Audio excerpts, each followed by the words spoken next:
Seluruh fraksi di DPR Aceh menyetujui 8 rancangan kanun untuk ditetapkan menjadi kanun Aceh. Dalam penyampaian akhir fraksi-fraksi DPR Aceh terhadap rancangan kanun Aceh Prolege 2018 di gedung DPR Aceh, Jumat 21 Desember 2018. Paripurna tersebut dihadiri langsung oleh PLT Gubernur Aceh serta para pimpinan SKPA. Adapun 8 rancangan kanun program legislasi prioritas Aceh yang disetujui untuk ditetapkan menjadi kanun Aceh tersebut terdiri dari 6 judul rakan usul eksekutif dan juga 2 rakan usul inisiatif DPRA. Selain Mariati dari fraksi Partai Aceh, fraksi-fraksi lain di DPR Aceh juga menyetujui agar rancangan kanun yang diusulkan untuk ditetapkan menjadi kanun Aceh. 8 rancangan kanun tersebut diantaranya adalah rancangan kanun Aceh tentang penanaman modal, rancangan kanun Aceh tentang pengelolaan daerah aliran sungai terpadu, dan juga rancangan kanun Aceh tentang pencegahan penyalahgunaan narkotika. Selanjutnya rancangan kanun Aceh tentang pendidikan daya, rancangan kanun Aceh tentang Baitul Mal, dan rancangan kanun Aceh tentang lembaga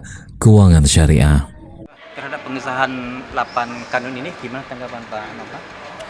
Ya, saya kembali ke bahwa kita bersyukur suasana kebatinan di dalam pemerintahan Aceh sekarang sangat baik.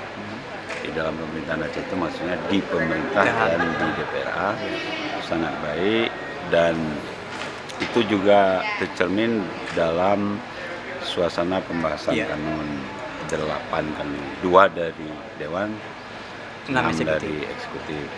Dan hari ini sekali lagi terbukti bahwa semua mekanisme dalam pemerintahan DPR dan eksekutif berjalan dengan dinamika yang